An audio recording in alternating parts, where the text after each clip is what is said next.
Hello everyone, welcome to my channel. Let's have a quick revision of chapter number 3 of pathology, that is the cell adaptations and cell injury. We have to take a very quick revision because it has a many points which we can escape and that are not important as concerned with the examination. So let's have a quick revision of it. So the very first point, that is the cell injury or the reason response to the cell injury and the causes. The cell injury is defined as a functional and morphological effect of the variety of stress on the cell from the various etiological agents, which results in change in its internal and external environment. So this is the definition of injury, and it is asked for the 2 marks in question paper. So the responses to the stress may vary depending upon the different types of factors, and their factors are of 2 types. There are the host factor, and the second one is factor pretending to the injurious agent. Now this is not that it important because हम इसको आगे भी discuss करने वाले हैं. इसके बाद में ईटियोलॉजिकल एजेंट्स वगैरह भी ये इतने इंपॉर्टेंट नहीं है यहाँ पे. फिर अब ये जो चार्ट दिया हुआ है ये थोड़ा सा इंपॉर्टेंट है.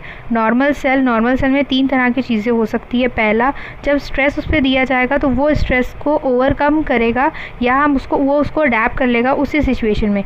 Alter function demand and stress. Due to stress वहाँ पे फंक्शनल डिमांड जो है वो अल्टर हो जाएगी. एंड उसमें क्या क्या चेंजेस हो सकते हैं एडेप्टेशन में? एट्रोपी हो सकता है, हाइपरट्रॉफी हो सकता है, हाइपरप्लेजिया हो सकता है, मेटाप्लेजिया हो सकता है एंड डिस्प्लेजिया हो सकता है. रिवर्सिबल सेल इंजरी के अंदर मतलब अगर सेल इंजरी हो रही है तो वो रिवर्स हो जाएगी. सो अगर यहाँ पे ये सेल इंजरी हो रही है तो ये यहाँ तक गया तो ये यहाँ से रिवर्स हो सकती है.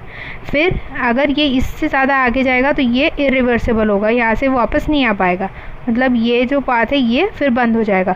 सो अगर एडेप्टेशन होगा पहले, तो दूसरी चीज़ रिवर्सिबल सेल इंजरी, इसके अंदर आएगा डीजनरेशन, सब cellular alterations and intracellular accumulations. इसके बाद में इरिवर्सिबल सेल इंजरी जो परमानेंट डैमेज रहेगा and which leads to the death. So यहाँ पे क्या होगा? रिस्टोरेशन टू नॉर्मल, ये यहाँ से नॉर्मल पे वापस आ जाएगा. यहाँ पे भी इरिवर्सिबल सेल इंजरी में भी revert back to normal. And in irreversible changes there is necrosis and apoptosis, ये हम पढ़ेंगे. एंड इसमें डायरेक्ट सेल डेथ होगी, इसके बाद ये रिवर्स बैक नहीं होगा. Now the second point is, अब इसमें कुछ फैक्टर्स दिए हुए हैं कि जिनकी वजह से सेल इंजरी हो सकती है. तो पहला है कि हाइपोक्सिया एंड स्टीमिया. फिर physical agents, chemical agents, drugs, microbial agents, immunological causes, nutritional damages, ageing and physiological causes. और एक और है जो कि है etiological causes and idiopathic diseases. So this are not such important, but अगर आपने एक बार इसको पढ़ लिया तो दैट्स इनफ. सो अब सेल्यूलर एडेप्टेशन के अंदर पहली चीज़ जो है वो है एट्रोपी. एट्रोपी का मतलब होता है साइज़ और नंबर पैरेन्काइमल सेल्स का रिड्यूस होना. साइज़ और नंबर दोनों का रिड्यूस होना. ये आप पहले तो लिख के रख लें कि पहले एट्रोपी क्या होता है, हाइपरट्रोपी क्या होता है एंड हाइपरप्लेजिया वगैरह, ये सब सारी चीज़ें क्या है. अगर आप इनको एक बार लिख लेंगे तो आपको बेहतर होगा कि मतलब आपको ये अच्छे से समझ में आ जाएगा. सो एट्रोपी के अंदर 2 तरह के चेंजेस होंगे. एट्रोपी 2 तरह से होती है, एक तो फिजियोलॉजिकल होगी, एक तो पैथोलॉजिकल होगी. फिजियोलॉजिकल मतलब नॉर्मल प्रोसेसेस, जो नॉर्मल मतलब ह्यूमन के अंदर जो प्रोसेस होती है वो सारी चीज़ें. एट्रोपी का क्या मतलब है? नंबर और साइज़ दोनों भी डिक्रीज़ होना पैरेन्काइमल सेल्स का या कोई और सेल का. सो इससे क्या होगा? अगर कोई भी ऑर्गन या सेल की साइज़ कम हो रही है तो क्या होगा? Atrophy of the lymphoid tissues with ageing. Age के साथ लिम्फॉइड सेल्स जो टिश्यूज़ जो है उनकी साइज़ कम हो जाएगी. दूसरी चीज़ thymus in the adult age. Atrophy of the thymus हो जाएगा, थाइमस की साइज़ छोटी हो जाएगी. इसके बाद में atrophy of the gonads after menopause के बाद में गोनैड्स की साइज़ कम हो जाएगी. Atrophy of the brain with ageing जैसे जैसे एज बढ़ेगी वैसे वैसे ब्रेन की साइज़ कम होती जाएगी. उसके बाद पैथोलॉजिकल कॉजेज़ का मतलब होता है कि अगर वहाँ पे कुछ एबनॉर्मल स्टिमुलस हो रही है तो उसकी वजह से कोई डिसीज़ फॉर्म होगी. किसी पैथोजन की वजह से अगर कुछ डिसीज़ आ रही है तो उसको बोलेंगे पैथोलॉजिकल कॉजेज़. पहला पैथोलॉजिकल कॉज है कि वहाँ पे स्टारवेशन होगा, स्टारवेशन की वजह से होगा. स्टारवेशन के अंदर क्या क्या कॉजेज़ आएंगे? They are the symptoms of the starvation are the weakness, emaciation, anaemia, in cancer and etcetera. Ischaemic atrophy की वजह से होगा, वहाँ पे एथेरोस्क्लेरोसिस हो सकता है या फिर और भी बहुत सारे कॉजेज़ हो सकते हैं। डिसयूज एट्रोपी हो सकता है। इसके बाद में और कॉजेज़ भी है जैसे कि neurotrophic atrophy, endocrine atrophy, pressure atrophy, developmental disorders and etiological atrophy. तो ये सारी चीज़ें अगर आपने बस बेसिक आइडिया अगर याद रखो तो बाकी के आपको खुद ही आ जाएंगे। इसके बाद में अगला टॉपिक है that is the hypertrophy. Hypertrophy का मतलब होता है इंक्रीज इन साइज़ इंक्रीज हो जाना। एट्रोपी का मतलब था साइज़ और नंबर दोनों कम हो रहे थे। एट्रोपी के अंदर साइज़ वैसा ही रह रहा है, साइज़ इंक्रीज़ हो रहा है, number is same number and size increase in size, it is atrophy. Hypertrophy. Hypertrophy के अंदर भी दो चीज़ें आई, physiological and pathological. Physiological hypertrophy जो है वो क्यों होगी? Increase in size of uterus in pregnancy, size increase हो रहा है यूटेरस का इन प्रेगनेंसी। दूसरी चीज़ hypertrophy of the skeletal muscles. अगर कोई इंसान एथलेटिक्स है या फिर कोई ज़्यादा मसल ग्रो कर रहा है या फिर ज़्यादा एक्सरसाइज कर रहा है तो उसके मसल्स ग्रो होंगे। So that is the hypertrophy of the muscles, skeletal muscles. Now this hypertrophy by pathological hypertrophy, इसमें क्या होगा? Hypertrophy of the cardiac muscle, जिसमें क्या होगा? कार्डियक की वजह से हाइपरट्रॉफी ऑफ कार्डियक मसल हो सकती है। That is the systemic hypertension, aortic valve disease, mitral stenosis etcetera. Hypertrophy of the smooth muscle होगी, कार्डियक कैल्सेमिया हो सकता है, इंटेस्टिनल स्ट्रेचर्स हो सकते हैं, कंपेंसेटरी हाइपरट्रॉफी हो सकती है एंड एक्सेट्रा। इसके बाद में हाइपरप्लेजिया का मतलब होगा इसमें नंबर इंक्रीज़ होगा। हमने अभी तक 3 चीज़ें देख ली है। अभी तक हमने 2 चीज़ें देखी है, हाइपरट्रॉफी एंड एट्रोपी। एट्रोपी के अंदर नंबर और साइज़ दोनों डिक्रीज़ हो रहे थे, हाइपरट्रॉफी के अंदर इंक्रीज़ इन साइज़ हो रहा था, नंबर जैसा का वैसा था। यहाँ पे हाइपरप्लेजिया के अंदर नंबर इंक्रीज़ हो रहा है, size is same. So hyperplasia is the increase in number. अब हाइपरप्लेजिया इन फिजियोलॉजिकल कॉजेज़ के अंदर हार्मोनल हाइपरप्लेजिया होगा, hyperplasia of female breast during the pregnancy and lactation, compensatory hyperplasia occurring in following removal of the part of the organ and contralateral organs of the pair. मतलब अगर हम किसी चीज़ को कोई organ को अगर हम डोनेट कर रहे हैं या उसका पार्ट हम किसी को डोनेट कर रहे हैं तो वो डबल से जैसा का वैसा हो जाना, मतलब नंबर अगर इंक्रीज़ हो रहा है। तो इसमें एग्जांपल दी हुई है कि restoration of the normal size of the donor liver. हमने किसी को लिवर का एक थोड़ा सा पार्ट अगर हमने किसी को डोनेट किया है तो वो वापस जैसा का वैसा रीजनरेट हो जाएगा, इसको बोलेंगे फिजियोलॉजिकल हाइपरट्रॉफी। अब pathological hypertrophy is the massive stimulus, excessive stimulus of the hormones और द ग्रोथ फैक्टर की वजह से ये हाइपरट्रॉफी होगी। जैसे कि एंडोमेट्रियल हाइपरट्रॉफी होगी, usual ductal hyperplasia in the fibrocystic changes in a breast. अगर आपको बेसिक आइडिया पता है तो आपको बाकी की चीज़ें खुद ब खुद आ जाएगी। इसके अंदर फिर बहुत सारे डिफरेंसेस वगैरह दिए हुए हैं, जैसे कि ये difference between hypertrophy and hyperplasia. So you can read that in a book by yourself. इसके बाद में मेटाप्लेजिया का मतलब होता है एक नॉर्मल सेल का दूसरे नॉर्मल सेल में कन्वर्जन होना बाय सर्टेन स्टिमुलस। इसके अंदर में 2 सेल्स है, पहला है एपिथेलियल मेटाप्लेजिया एंड दूसरा एपिथेलियल मेटाप्लेजिया के अंदर आएगा एंड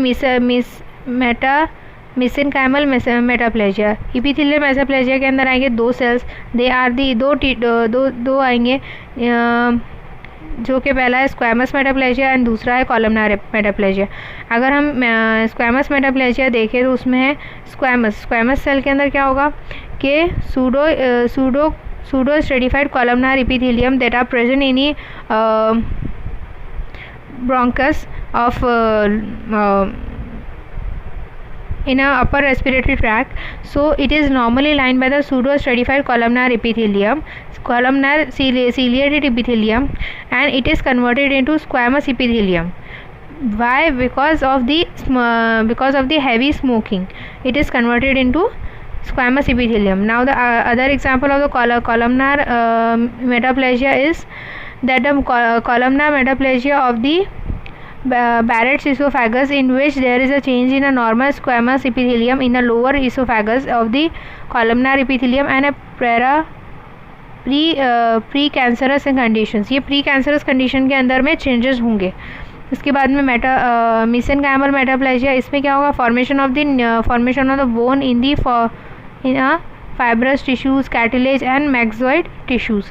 यहाँ पे चेंजेस क्या होंगे, in arterial wall of the old age. Arterial wall of the old age मतलब ओल्ड एज में जो आर्टीरियल वॉल्स में चेंजेस होते हैं उनको बोलेंगे mesenchymal metaplasia. And old scars of the chronic inflammation of the prolonged duration and etc. Dysplasia का मतलब होता है नॉर्मल सेल्स से एबनॉर्मल सेल्स का कन्वर्जन होना। कन्वर्जन नहीं होगा, मतलब नॉर्मल सेल्स पहले डेवलप हो रहे थे, बाद में उनका डिसऑर्डर्ड सेल्यूलर डेवलपमेंट, वहाँ पे सेल्स का जो डेवलपमेंट है वो सही नहीं हो रहा है। सो इसके अंदर increase number of layer of epithelial cells, disorder arrangement of cells from the basal layer of the surface layer, loss of the basal polarity, cells and nucleus are pleomorphism, increase nucleocytoplasmic ratio and etc. इसके बाद में यहाँ पे जो दिया हुआ है metaplasia और डिस्प्लेजिया का डिफ्रेंशिएशन। इसके बाद में पैथोलॉजिकल सेल इंजुरी। तो यहाँ पे ये जो दिया है कि cell irreversible cell injury, pathological ischaemic hypoxic cell injury, ये 2 मार्क के लिए, ज़्यादा से ज़्यादा 5 मार्क के लिए पूछेंगे आपको कि आप ये बताइए कि इसके अंदर रिवर्सिबल सेल इंजुरी के अंदर अलग अलग उसके जो फैक्टर्स है वो बताइए। तो इसमें पहला है decrease generation of the cellular ATP होगा। उसके बाद में दूसरी चीज़ ये हो सकती है intercellular lactic acidosis and cellular clumping. यहाँ पे ये सारी चीज़ें दी हुई है, तो अगर आप ये एक बार अच्छे से पढ़ लेंगे तो आपको सारी चीज़ें समझ में आ जाएगी। इसके बाद में है damage of the plasma membrane pump. इसके बाद reduce protein synthesis. Irreversible cell injuries के अंदर भी वैसे ही कॉजेज़ है कुछ, calcium influx and mitochondrial damage, activated phospholipids and damage membrane, increase intracellular protease and cytoplasmic damage, indicated endonuclease and nucleic damage. यहाँ पे तीनों चीज़ों का डिफरेंस दिया हुआ है। नॉर्मल इसमें कैसा रहता है, रिवर्सिबल में कैसा रहेगा और इरिवर्सिबल में कैसा रहेगा। इसके बाद में यहाँ पे भी डिफरेंस दिया हुआ है।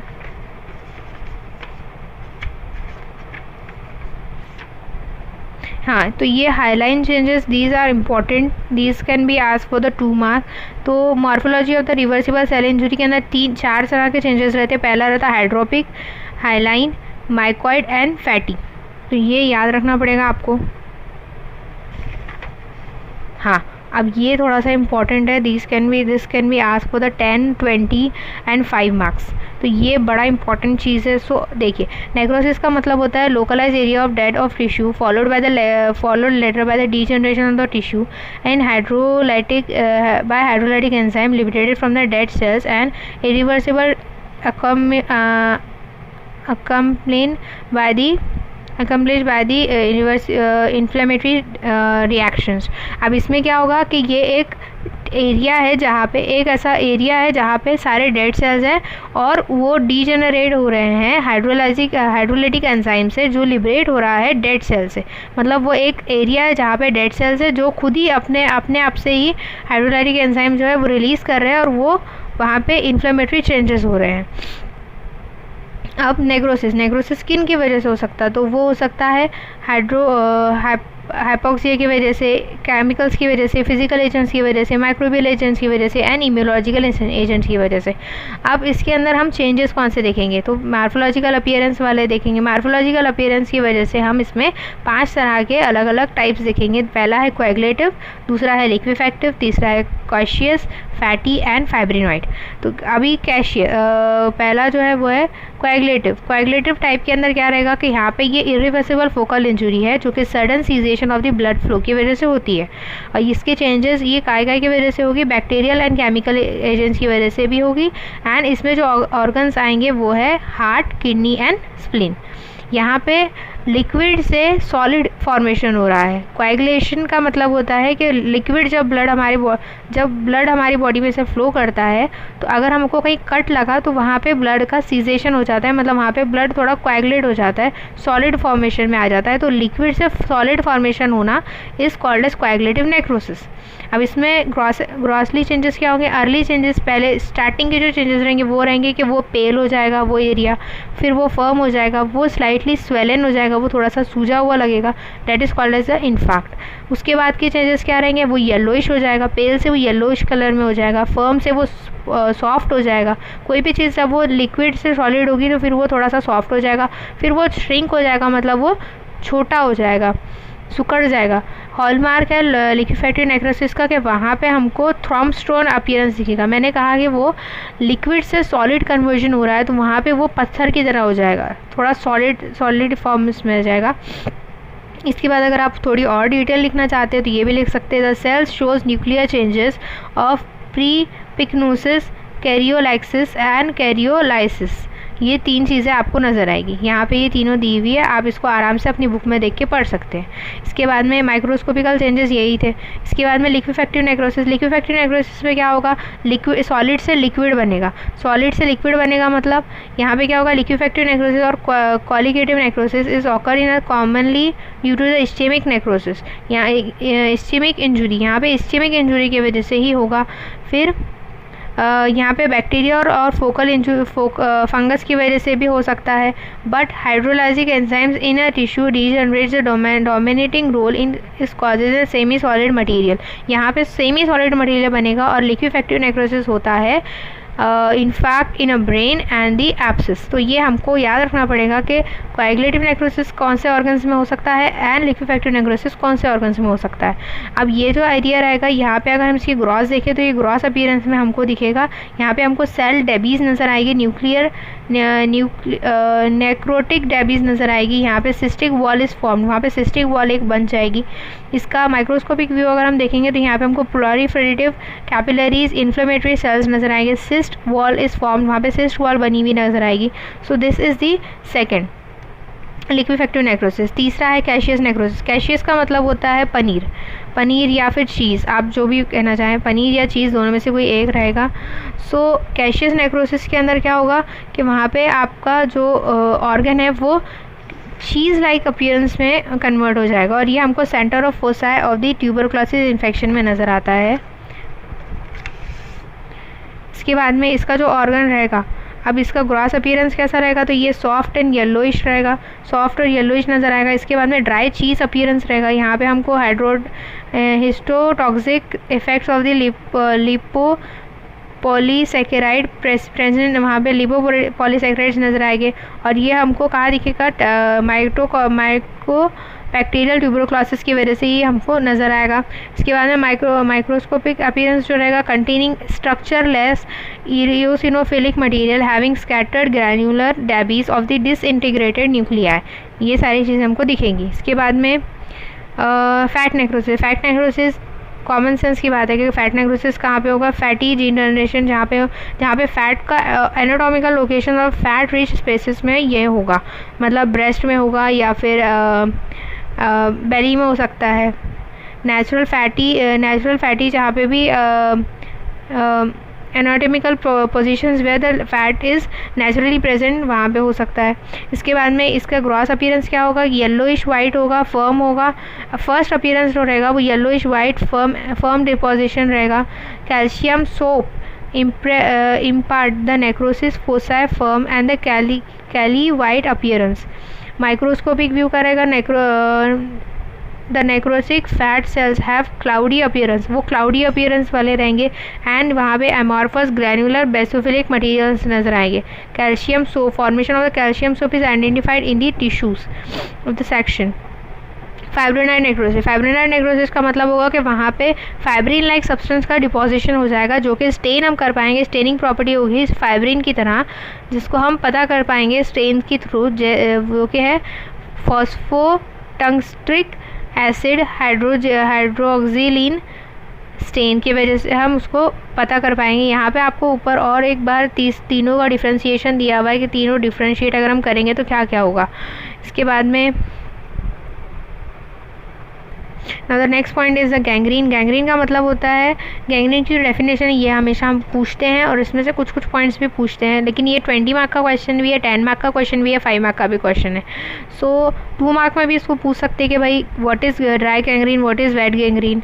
सो gangrene is a necrosis of the tissue associated with a putrefaction, superadded putrefaction, and commonly and often followed by coagulative necrosis due to ischemia, and it is characterized primarily by the inflammation provoked by virulent bacteria, resulting in a massive tissue necrosis. Thus, the end result of the necrosis increase and inflammation and gangrene in the same, but the sequence between the two are produced in is different.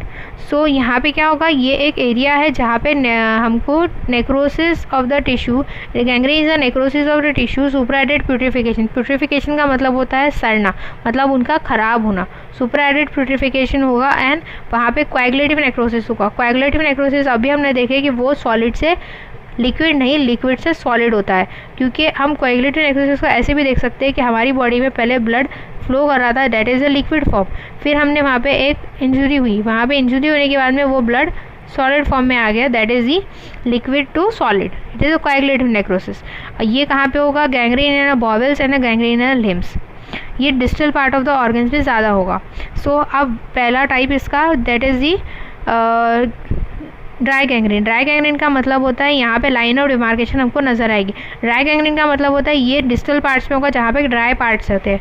ये क्यों होगा, इस्टीमिया की वजह से। इस्टीमिया का मतलब होता है कि ब्लड फ्लो में रुकाव आना या ब्लड फ्लो का धीमा हो जाना। यहाँ पे दो तरह के, ये कहाँ पे होगा,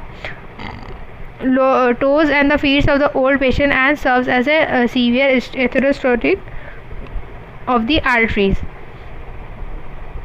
यहाँ पे हमको clear line of demarcation is formed between the gangrenous part and the weaved part.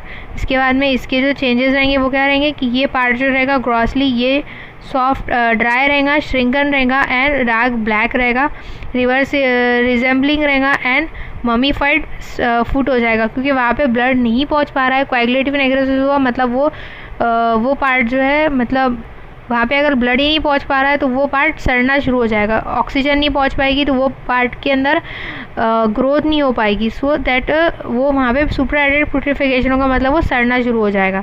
इसके बाद में ग्रॉस अपीयरेंस, हिस्टोलॉजिकल अपीयरेंस में वहाँ पे हमको क्या नज़र आएगी, inflammatory degeneration of the tissue नज़र आएगा, सेपरेटेड इन्फ्लेमेशनरी ग्रैन्युलर टिश्यूज़ नज़र आएंगे। इसके बाद में वेट गैंग्रीन। वेट गैंग्रीन में क्या क्या रहेगा, organ such as bowels, lungs, mouth and ये वेट गैंग्रीन जो है वो नेचुरली मॉइस्ट टिश्यूज़ में दिखेगा एंड ऑर्गन्स में, like bowels, lungs, mouth, cervix and वॉल्वा।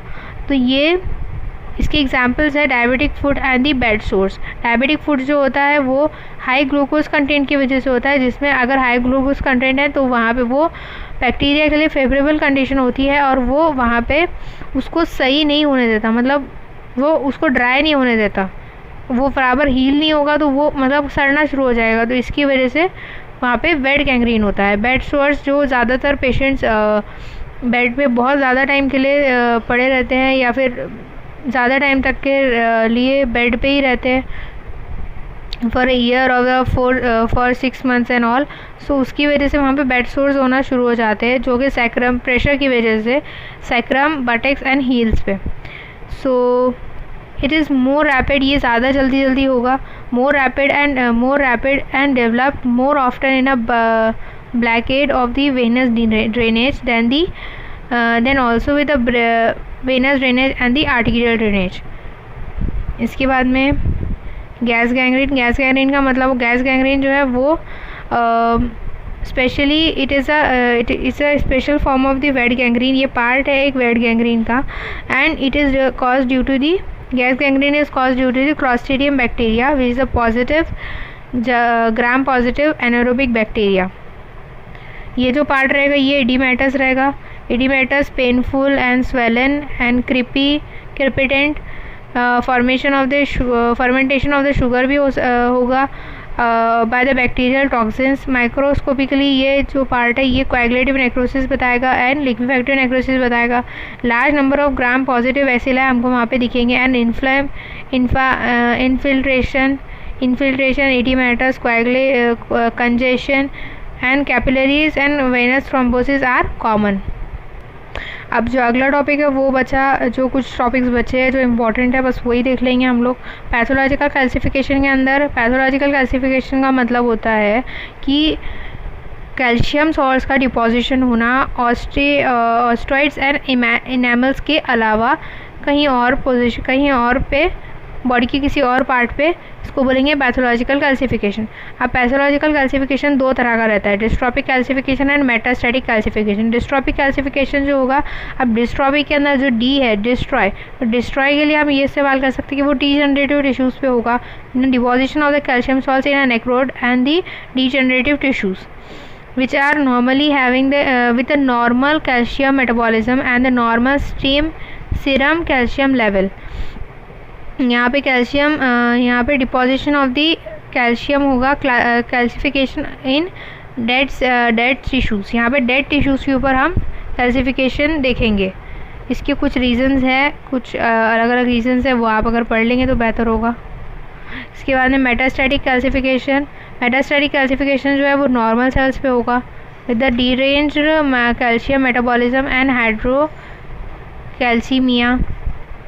इसके बाद में अपोप्टोसिस का मतलब होता है कि coordinate and genetically program tissue cell suicide which is unwanted with the unwanted host cell eliminated by the activation of the intrinsic enzyme in a various pathological and physiological conditions। मतलब इसका है कि सीधा सीधा इसका ये मतलब है कि हमारी बॉडी में जो एक्स्ट्रा के जो सेल्स हैं उनका हमने खुद से ही बॉडी में डीजनरेशन करना है। जैसे कि जब हमारी बर्थ हो रही है तो इन एम्ब्रियो जब हमारा हैंड्स एंड लिम्स वगैरह जब फॉर्म होते हैं तो जो एक्स्ट्रा के जो सेल्स हैं उनको हमने निकालना है, मतलब उनको अगर हमने प्रॉपर शेप लाना है हैंड का। सो पहले जब हमारा हैंड बन रहा होता है इन एम्ब्रियो, सो वो बन रहा होता है फ़िश की तरह। फ़िश के जो हैंड्स होते हैं, उसके जो विंग्स होते हैं वैसे होता है। लेकिन बाद में उसके जो सेल्स है वो बराबर उसको शेप में लाने के लिए, जैसा ह्यूमन हैंड होता है उसको वैसा शेप में लाने के लिए हमको बाकी की जो सेल्स है उनको डिस्ट्रॉय करना पड़ता है। इसको बोलेंगे अपोप्टोसिस। ये अपोप्टोसिस प्रोसेस से होता है। पैथोलॉजिकल एंड फिजियोलॉजिकल कंडीशंस जो है वो आप अगर बुक में से पढ़ लेंगे एक बार। इसके बाद में बायोकेमिकल चेंजेस वगैरह ये इतने इम्पॉर्टेंट नहीं है, तो अगर आपने नहीं भी पढ़ा या स्किप भी कर दिया तो इट्स नॉट दैट इम्पॉर्टेंट।